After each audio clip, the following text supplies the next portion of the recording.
Welcome to Awakening Podcast. You can find all our episodes on awakeningpodcast.org. I'm joined with Arnold from BrainGym.fitness for another episode of Sane in an Insane World. So we're going to just tell you at the start what we're going to discuss in this week's episode. So our news, massive power. Arnold is too fast today. He's just bursting out of the races, massive power outages in Spain, Portugal, France, and then an EU published survival kit video, tariff impact, landmark lawsuit for COVID, and Berlin protest. And as usual, we have some pictures. AI, China AI self-sufficiency as a national priority, Chat GPT Watermark, Duolingo AI first, and Garcia versus Character AI. The good news caravan, Nuremberg 2.0. Not sure how that can be good news, but we'll see. And new food source designed to sustain honeybee colonies. Health, handful of almonds can get you to sleep, and China's smart urinals. Other topics, left eye, UK government rent deal for landlords housing migrants, and how I stopped email spammers.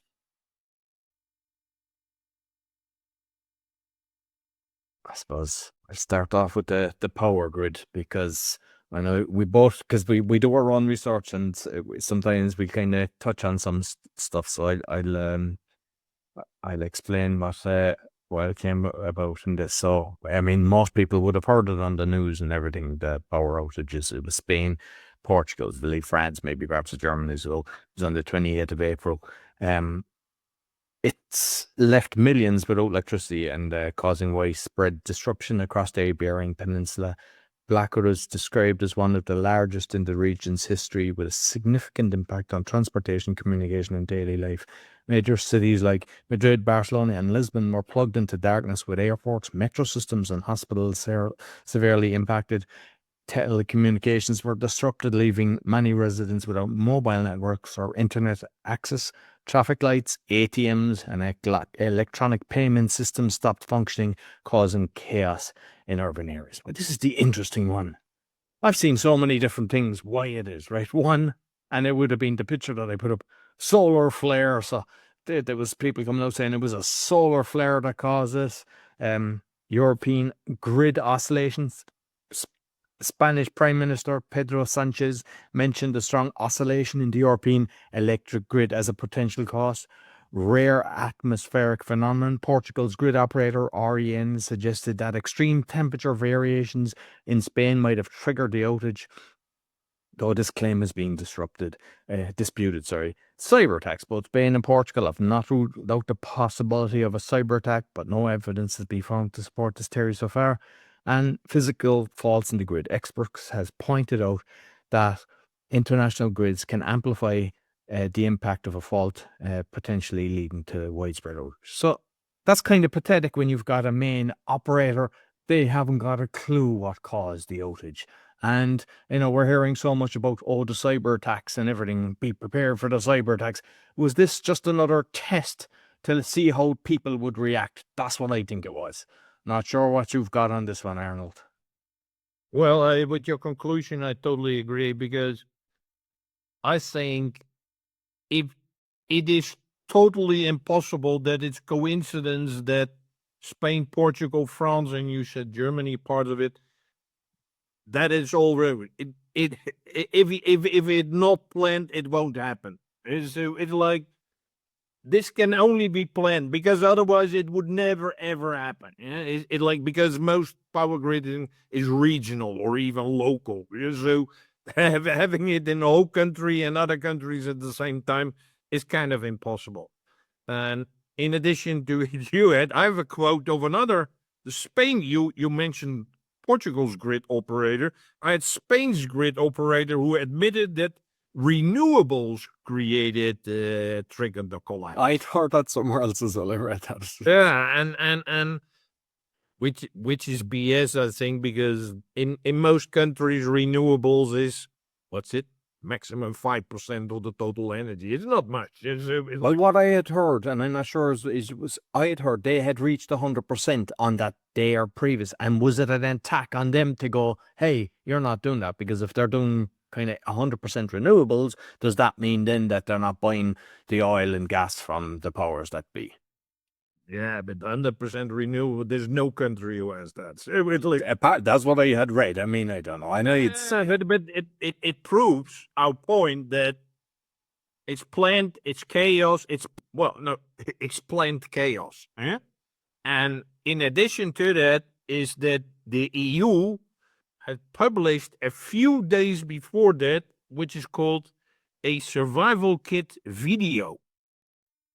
I've watched that video. It's a few minutes. It's a video of a lady with a big handbag, and then she was putting, you need to have light, you need to have matches, you need to have water, all kinds of stuff out of her bag, and she showed his lip, you need to have this bag. Well, isn't that a coincidence that just a few days before this happened, that video got published and say, hey, this is what you need in your bag. Totally incredible. So I think there's no coincidence. It's totally planned. Yeah. So the tariffs, I mean, you couldn't help but listen to that on the news. It's just constant. It's like a game of ping pong. The ball is going left to right from China to the States constantly. We're hearing all different stories. Yeah, it like little kids fighting over something. And what I found, which apparently the source is the New York Times, is where are the household products, some very key household products in the US, which ones are coming from China? Well, look from strollers to toasters to lamps to pillows to gas stoves to bicycles. Everything is coming from China. But if you put, 30% plus tariffs on that, it means in the US, these products which people use for their daily lives are getting 30% more expensive. But I'm not sure where it is at the moment. No, because it was going over to 100% at one stage. It was just going through the roof. And yeah, and then it's 30, and then it's 70, and then it's 100, and they're like, oh, he's doing this. Oh, we go and get it lower. It's like you said, it's a ping pong game. So it goes very fast back and forth. So you never know what the latest stage is. I don't envy people at customs. It's like, how are you supposed to do that? Huh? But the thing is, like, you've got carnage on both sides, because the people that are importing stuff, now they're going, hey, I'm importing this. It was going to cost me, say, 100 grand. No, it could be 300 grand. I'm not going to make a profit on this. And also the manufacturers, like, if they're not selling, because America's the biggest consumer, there's a lot of them that are going to be idle because people aren't going to be buying it. So, and both Trump and the Chinese leader, they're not hurting. It's the people, as always. Yeah, and what you see is that the economic statistics of the U.S. is going towards a recession because of that. Yeah. So it's like, well, I think a classic case of shooting in your own foot.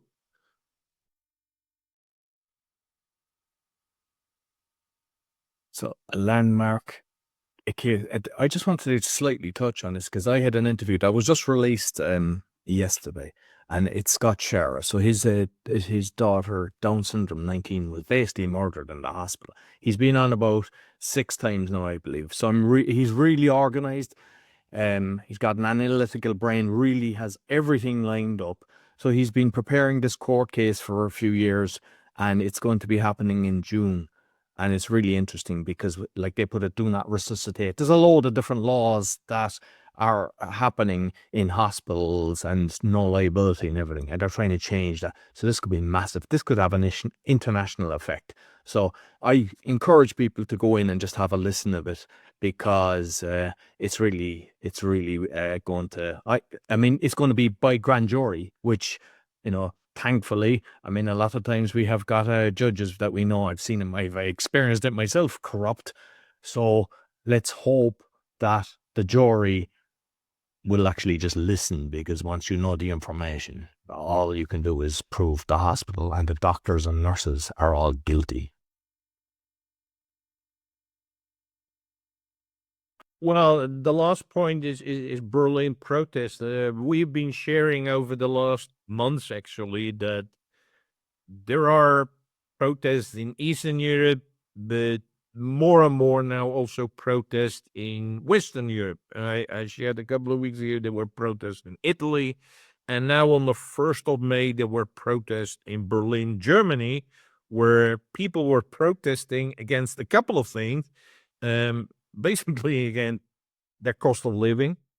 I tell you, well, I'm from the Netherlands. I'm currently living in Romania, but the cost of living in the Netherlands, in Germany, in France, in the UK are totally unaffordable, totally, and it keeps on increasing. It's not stable. It's already ridiculous, but it's increasing. So they're protesting against that. They're protesting against the increasing fascism, against the militarization of everything, and the genocide in Gaza. So apparently there was police from all over Germany who were sent to Berlin. So it's people also in the, let's say, traditional Western European countries who start to protest, and well, at least people are starting to wake up to the fact that, well, their lives become kind of impossible. And this time it was Germany. And just here in Poland, because I'm living in Poland for 18 years, and there was an increase in the minimum wage, which, a lot of people are saying great, but the problem is every single thing is associated with a cost increase, then massive cost increase. So even if I look at, say, a local restaurant that does burgers and chips, that would be really good. In the last year or so, it's more than doubled. Double? So more than double the cost of what you were paying. Well, Yeah. So, and yeah, just every single thing has gone through the roof. And I mentioned previously about the energy cost that you're paying in your house, but like food now and everything, it's really gone through the roof. And the problem is when an employer has that and he's looking, oh, I have to pay this plus all the different taxes. How can I replace them? Waiters, like we said, the AI, we're coming on it now, and all the different things. This is going to, as much as a lot of people think is going to benefit them, it's just going to remove a load of jobs. Because if you're an employer and you're looking at the bottom line and you're going, this is going to cost me X, I can't afford to do it. How can I do it differently? And the way to do it differently is robotics and machines. well, thanks for the intro to the AI. It is. I was listening to a podcast about the state of AI and the impact on humans, and it was mentioned there that this is a business, and I could hardly understand the number what they're saying. This is a $110 trillion business opportunity where they're after. That's why all these OpenAI, Microsoft with Copilot, Google, all these big players are putting in so much emphasis because they all want to capture that $110 trillion market. What is that market? That's the global economy, and that is human labor. So that's why they put in so much time and effort and energy, because they want to be number one in that market, which is trillions and trillions of dollars. But at the same time, it means you and I losing our jobs. Right? So Plus, it's studying human behavior as well, because a lot of people think, oh, this could be encrypted, they don't know nothing. Every single thing is going back. So every single person that's working on AI's, ChatGPT and all these other things think it's great. We're basically the guinea pigs that they're, taking all the information so they can use us against us like they've always been doing. So now they'll have more information on us. yeah, and to emphasize that is that the Chinese president Xi Jinping, he has declared officially, so officially China is an open dictatorship. We are most of the world, but at least in China they admit it is a dictatorship. They say it's a national priority. So AI is a national priority in China. So why are they doing that? Because they want to boost the development of AI chips, software, and talent. most of the AI chips and servers, well, a lot of it is coming from Taiwan. And I've seen recently there's something happening with the States. The Taiwan company is doing something in the States, but the reality is they think it's going to have loads of labor. Same thing. It's all going to be by robotics. Yeah. And so it's the AI chips, which is in software servers. Yeah, if you look at a major player is NVIDIA, which is an American company, but NVIDIA is like, I don't want to lose the business in China. So the CEO visited China. Is like, oh, are we still friends? Yeah, so we're like, but I saw this week an announcement from Huawei, which is one of the largest IT companies in China, has introduced their own chips. So that is what's happening. And also with talent is like a lot of Chinese AI folks, whatever, used to go to the States and work for Google and all these big companies. And well, you can say now that, well, that is made impossible by the US, but it means China says, well, I'm pretty sure China will say, well, you're not allowed to go to the US, you got to help China. And so it's quickly, I don't even know where it's becoming, because there are even these new models out of China, like DeepSeek, the whatever is like, yeah, this is like a game who has the biggest one, but it's really, China is really moving very fast. So it's and again, by having it as a national priority, that means you, well, yeah, the US, the lead in this, well, is already gone or will soon be gone. So that is about China and AI self-sufficiency. ChatGPT Watermark. Yeah, so there's something that I saw during the week, and you can see it there. So, a watermark is a semi-transparent mark, a logo or text that is embedded onto an image. The watermark signals who was the original author of the work. Now, the team at RUMI, has discovered that the newer and more advanced ChatGPT O3 and O4 mini model appears to have embedded special character watermarks in generating text. In their testing, the watermarks were only added to longer responses. For example, when asking ChatGPT O3 to write an essay full on the Department of Education. These watermarks consist of special Unicode characters, and those watching on video will actually see it, the picture, primary of narrow no break space that took identical to regular spaces but of different ASCII2 codes. In testing, they did not observe watermarks in older models such as ChatGPT. I mean, some of this is kind of through plagiarism and everything, but on the other side, how long has things like this been? A lot of the stuff that we're getting is everything like that they've coded and we're just not aware of it. So you can see advantages and disadvantages for actually doing this, for schools and stuff when they're doing a project, because the reality is people can just do it. But if you're stopping somebody from doing that, like if they're going to go away and write something and use their critical thinking, but they're competing with the guy that's not, he's getting it done in 100 times the speed. So, and there's ways of actually taking out the code as well. So I'm curious, what's your thoughts on this one, Arnold? Yeah, well, maybe we could even replace it like that. Years ago, when they put a watermark on counterfeiting your paper money, huh? Did that prevent people from falsification? Well, it didn't. So it's like, and this is going much more fast, because it's like now it will be a kind of a sport to kind of override that. So it might have initially a short-term beneficial impact, but on the longer term, this is not going to work. I'm pretty sure. So Duolingo AI, what's that? Yeah, I mentioned other companies.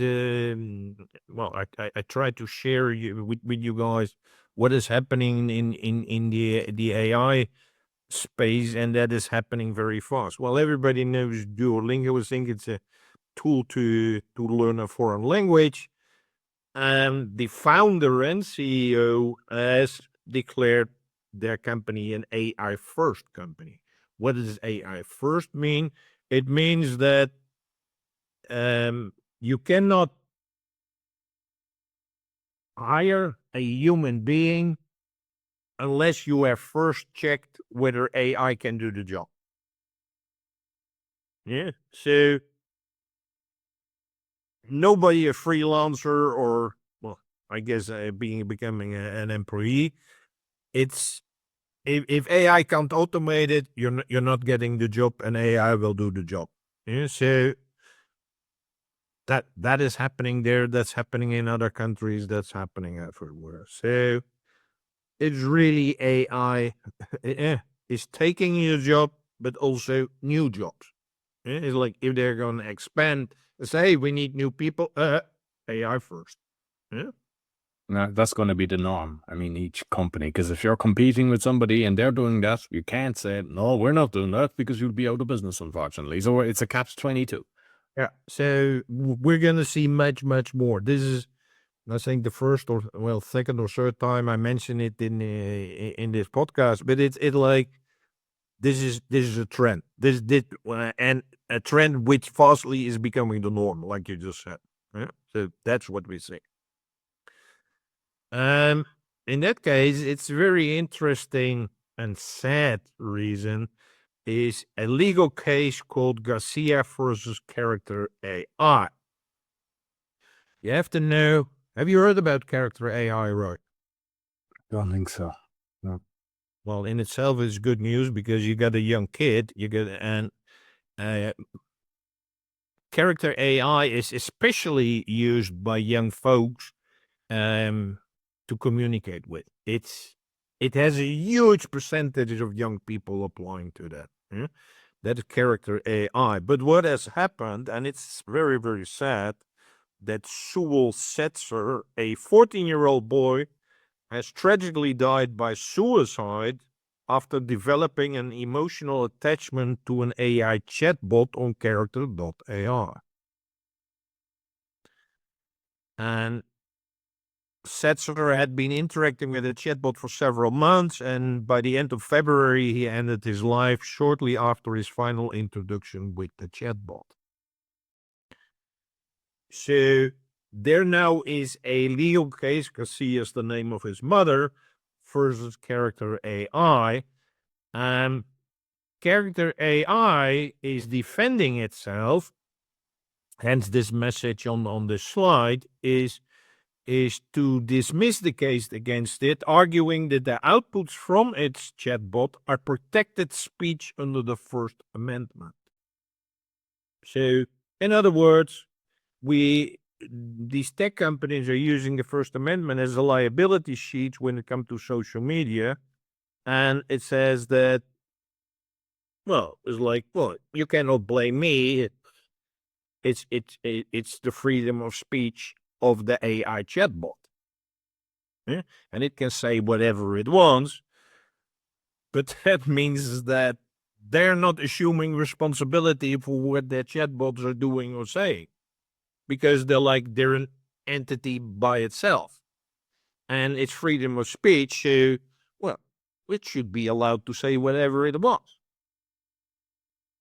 So this is really ugly. Yeah, well, not only for all of us, especially for the mother, obviously, because she lost her son, but it's like extending constitutional protection to chatbots is clearly not a future which we want, because then it means that they can let chatbots do and say anything you want, and how it influences you, and you cannot put a legal case against the company behind it. It's just like, no, it's our chatbot. It's we got nothing to do with it. Well, you have, because you built the chatbot. So this is going to be a very, very interesting and at the same time a sad case. I think I mentioned it about there was a Netflix movie called, I think it was Movie Magan, and it was basically they made a doll, a robot that talked to the child, and then the child is able to engage. And as you're watching it, I usually watch these things and I go, this is what's coming. I mean, they've kind of have some toys that do that anyway. But can you imagine you're incorporating that into a doll, and the child then is connecting with the doll, thinking it's its friend because it's reacting, and then they can have it moving, which in turn stops them socializing with real people because they find that this is their best friend because it's reacting like it should. But what else is it actually saying and doing? And there's no liability. And I mean, if you just look at some of the toys, I saw a thing this week, Mattel, like they had one toy that it was for CSI or something like that, kind of, and it had asbestos in it. And you're like, and there's so many different toys that were taken off the market for the dangers. They don't care. So you might think, oh, they would be protected. No, you won't be protected. And I can see this going down a very dark road because at the end of the day, it's all about consumerism, making money and taking information. And I can see this coming out fast. Yeah, and like I said, this is a case which has now become known, but it's happening, and I'm sure there are many more cases already, and that is influencing people in a major way. And so again, folks, this is not the future. This is now. End of February, this young boy killed himself. So it's not like, oh, this could be happening. No, this is happening. Going to try to cheer him up, but you're going to talk about Nuremberg 2.0. So what's... Yeah, well, in the case is that, like I said, through the protest, which you see everywhere in the world, protests are happening, but they're just not in the mainstream media. You only hear it here on Sane and in the Insane World. People are starting to wake up, are already waked up, and it's like, hey, we're not accepting this anymore.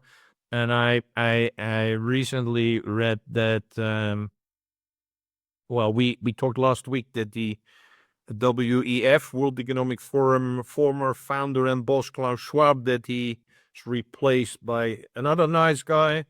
And but apparently there is here's a message from Reuters where they are considering to put it even into the International Criminal Court. Whether these things are real or not, but at least things are moving and people are not accepting. And I read a tweet where that the daughter of Klaus Schwab, Nicola Schwab, is cooperating with the people. So, and she says, is like, yeah, their plan are to basically kill billions of people.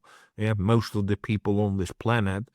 And she's one of the main witnesses. Yeah, so what is behind it or not? But it's clear something is happening, and people are no longer accepting what is happening, and it's clear that you have to be very, very aware of all the crazy shit which is happening in the world, and it's happening now. So it's not that like, oh, that's science fiction, or that's the future. I will be retired by then. Yeah, I'm not making this up. I heard this from friends who like, yeah, but hey, I will be retired. I don't care. Folks, this is happening now. That's why it's happening, because people say, I don't care, it doesn't affect me, I'm grand, I'll stay in my own little bubble. And the thing with the Nuremberg, like Nuremberg 1, like, I think that was like the little people on the ground, the cannon fodder, they were the ones who were executed, whatever, but all the top people went to different organizations in the state. Apparently, there's a lot of documents came out from Argentina about a lot of the Nazis that went to Argentina. They even talked that like Hitler's kids and all that. I mean, I was trying to find that, but I'd heard that anyway during the week, but irrelevant of whether it's true. What's basically my point on this is it's the scumbags that control this Nuremberg pretending, hey, we're getting the bad boys, but they're not really, and it's the same thing. Like, they make sure they don't look at, it's only the people that were told what to do who complied that get in trouble. And the big boys, they just stay as they are. They look after their own. So I have no faith in things like that. Yeah. So at least something happening, but be aware. Yeah. Yeah. What are you going to do to save the bees, Roy? So, new food source designed to sustain honeybee colonies. Scientists have unveiled a new food source designed to, it's kind of without natural pollen. Researchers from Washington State University and APIX Bioscience in Belgium detailed successful trials where nutritionally stressed colonies deployed for commercial crop pollination in Washington State thrived on the new food source. The innovation resembles human power bars and contains all the nutrients honeybees need. It is expected to become a potent strategy for combating the rate of colony collapse and safeguarding global farm crops that depend on bee pollination. I mean, the reality is it's it's the powers that be have caused this. This isn't a natural occurrence. They're spraying shite on us daily. I haven't seen a blue sky since this year. And I've even mentioned previously about how they're attacking the Polish bee farmers. So that's obviously happening around the world. We just don't get the information on it, but we see it. I see it myself. We don't see as many bees. Is this real people coming out to try to help it? If it is, brilliant. I have no way of actually knowing for sure because there's always hidden agendas, but I'm hoping that it is for the betterment of our bee colonies because we badly need them. Yeah, we need them for our food. Yeah, not only for the flowers and everything, but we need them for our food. Yeah? Talking about food on health, I just read this week a very simple example with a lot of healthy benefits is, well, a lot of people have problems with getting to sleep, staying to sleep, yeah, even worse, insomnia. What appears to be a very healthy thing, yeah, and it's not only good for your sleep, but also, well, some people get hunger attacks in the middle of the night. Eat a handful of almonds before you go to sleep. And should just soak them in water like you mentioned previously. Yeah. So if you put it in the morning, yeah, when you wake up, you put them in water, and then before you go to sleep, you eat your handful of almonds, and you will sleep like a rose. And does it help also that you don't have to pee at night? I don't know.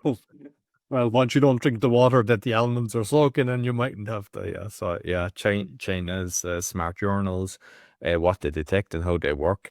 They're in public restrooms across major cities like Shanghai and Beijing. High-tech urinals are designed to analyze urine and provide users with quick health insights. The initiative aims to promote health awareness and early detection of potential health issues in a convenient and affordable way. What can they detect? Calcium levels, can detect calcium deficiencies or excess, which may indicate dietary imbalances or potential kidney issues. Glucose level, high glucose levels in urine can be an early indicators of diabetes.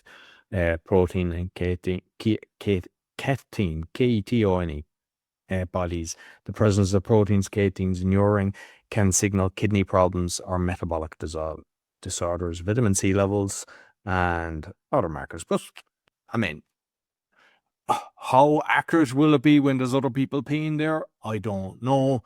But it's a good idea if it works, and just to spot something early on, great. And yeah, there's some more information. I'll give the link. I don't want to spend too much time on it. And you spend about less than $3 on 20 yuan, paying by WeChat. It's like takes 2 minutes.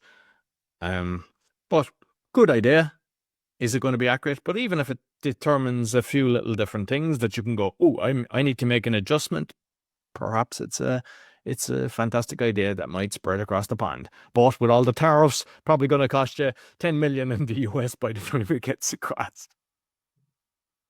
Well, I thought what you're going to see there, it's a very famous example, which you can find on the airport Schiphol in Amsterdam, where, well, the problem with these urinals is, well, the ladies know this. It's like men always pee next to it and on the floor and everywhere. So what they did on the airport Schiphol, they put into the center of it a picture of a fly. So and apparently it has very, very good results because now people start to aim at the fly. So It really helped a lot in cleaning cost and everything else.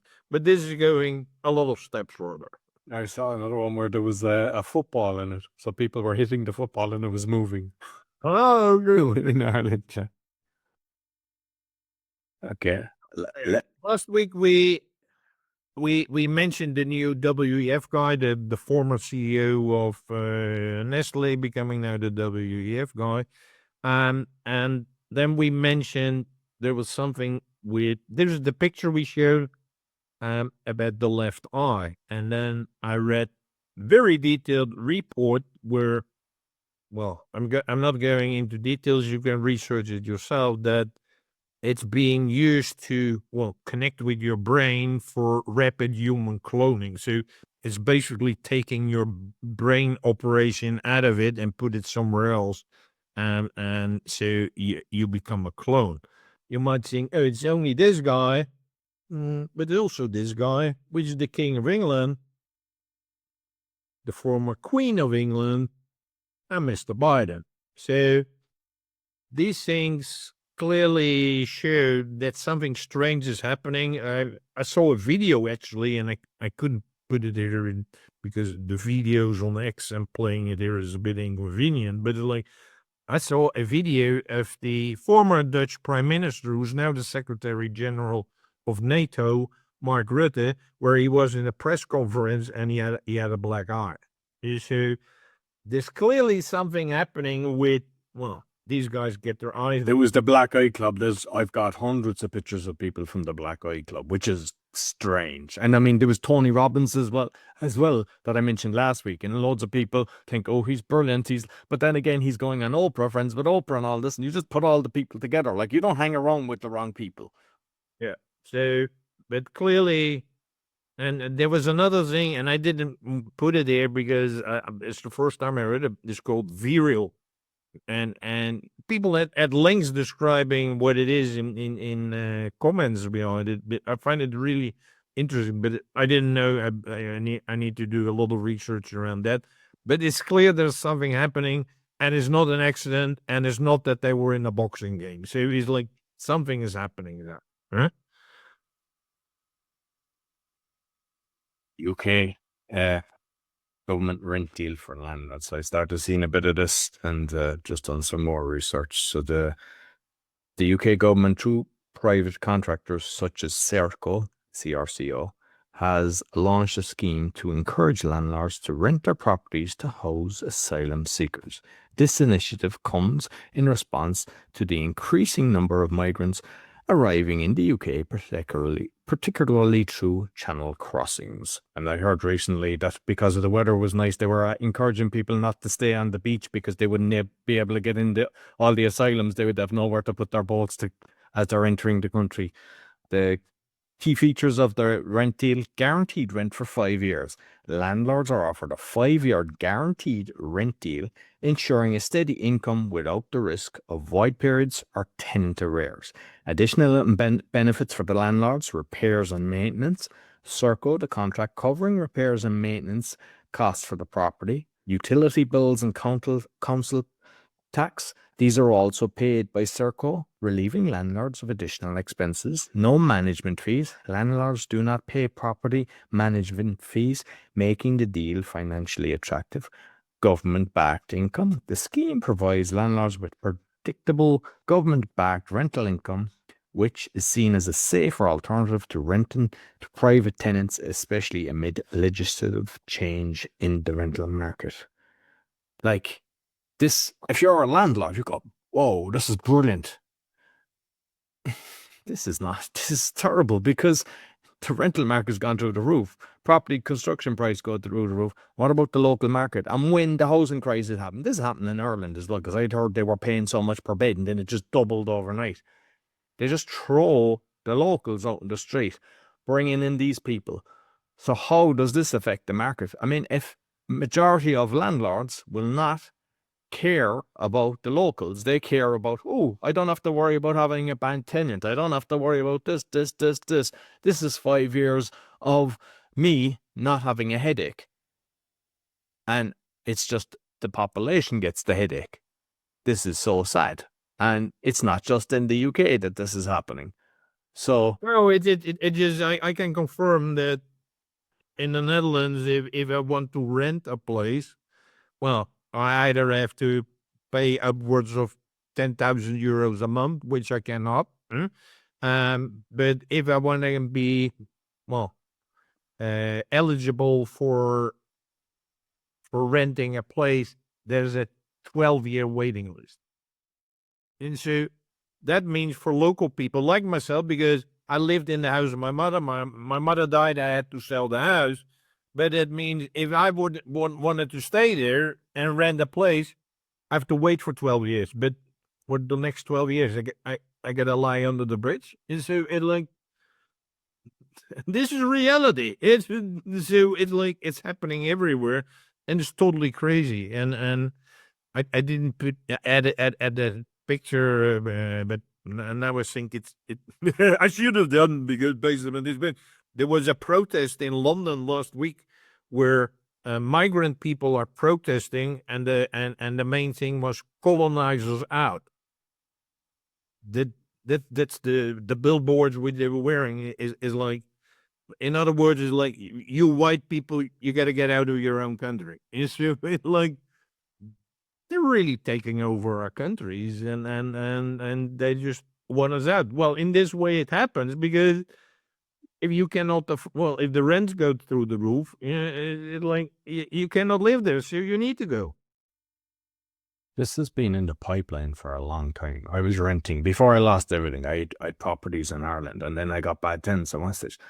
It's kind of your baby. Nobody helps you. If you call the police around, they don't give a shit. They're not going to help you, right? So that's one thing, and that's all over the place. In Spain, now you kind of have to rent for a year because the squatters' rights and all this crap that they're coming in. Who has the money to pay for a year's rent? Very, very few people.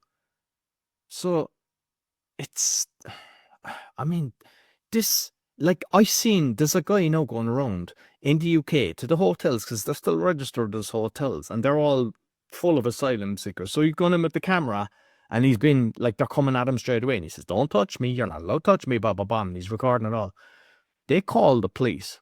A car came with 4 police officers, then another one, then he goes, wow, if there was a crime, I'd be waiting for hours. Within 5 minutes, you had that. They're protecting them, but they're not protecting our own. And that's happening in Ireland and England, and I presume the rest of the bloody world. So this is not something that's just happening recently. This has been planned for ages, that you're not protected as a landlord. Even here, like, I was managing a load of properties. It was like, I had to get creative and work a notary act that's actually stated if you don't pay your rent, you've agreed to be evicted. And if they didn't sign it, I knew straight away they were going to do it. But it was the same thing. We got properties passed over to us from one other agent that a guy decided. There was a guy 3 or 4 years living that they couldn't evict him. And in the end, he just moved on and kind of found his next victim. Your man never got any money back. He owed him thousands, like over 20,000 euro.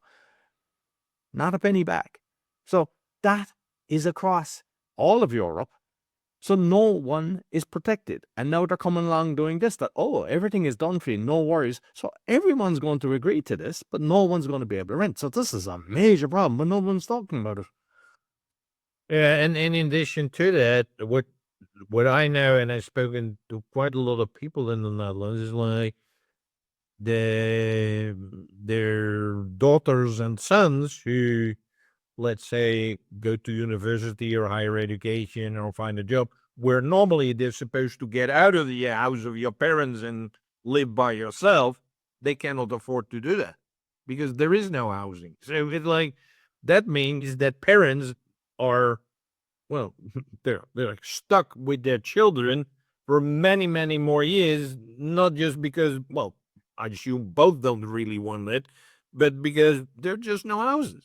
So, but when you had ideas, well, I know a lot of people who had ideas like, okay, when the children go out of the house, well, we move to a smaller house or another country, or we start another bit or a B&B or another business somewhere.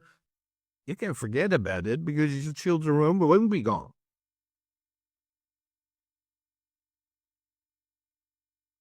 I've even heard of people building like a granny flat. Usually the granny flat was for your grandmother that she's near you, and now they're building the granny flat in the back of their land for their children because they can't afford to buy a house, and because they have the land and they have a small little place. And it's a sad state of affairs that, this is kind of the norm across the thing. So next one, how I stopped email spammers. So I know I mentioned that sometimes if I got people to provide service and then they go away and they're lying or whatever, even despite me doing a load of research, I go away and I'd give Trustpilot or Google reviews and go into their Facebook and everything.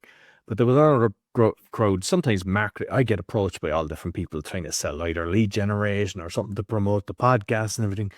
And I had a conversation with this guy from America, and he was telling me the different things. It seemed all right, but I just thought, the price is too high. So I was like, no, thanks. So then they started adding. That was just like one thing that I connected him.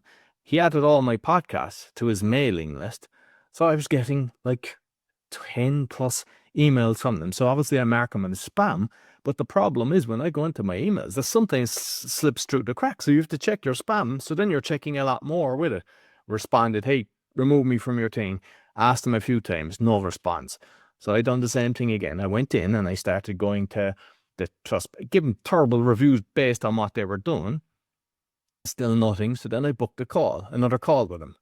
And it was like when he came on, it was like, and I recorded it to protect myself to see. He was like, oh, I saw that you gave a bad review.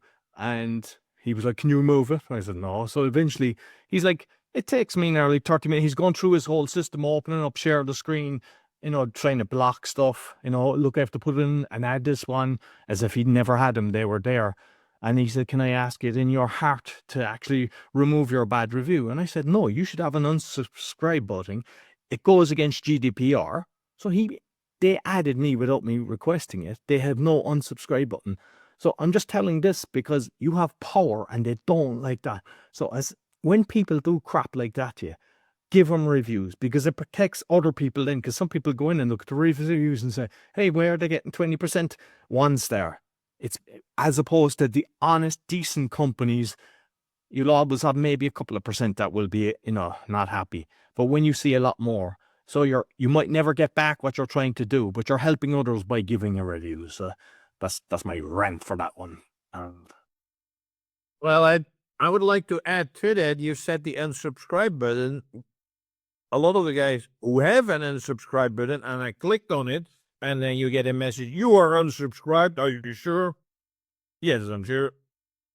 You still get the message. So you're not removed. So I put it does that. made it into my spam folder, because that is annoying. And I did it 2-3 times. And they're even very well-known guys, who are doing that. And I'm like, and he sent like 5 mails a day. It's like,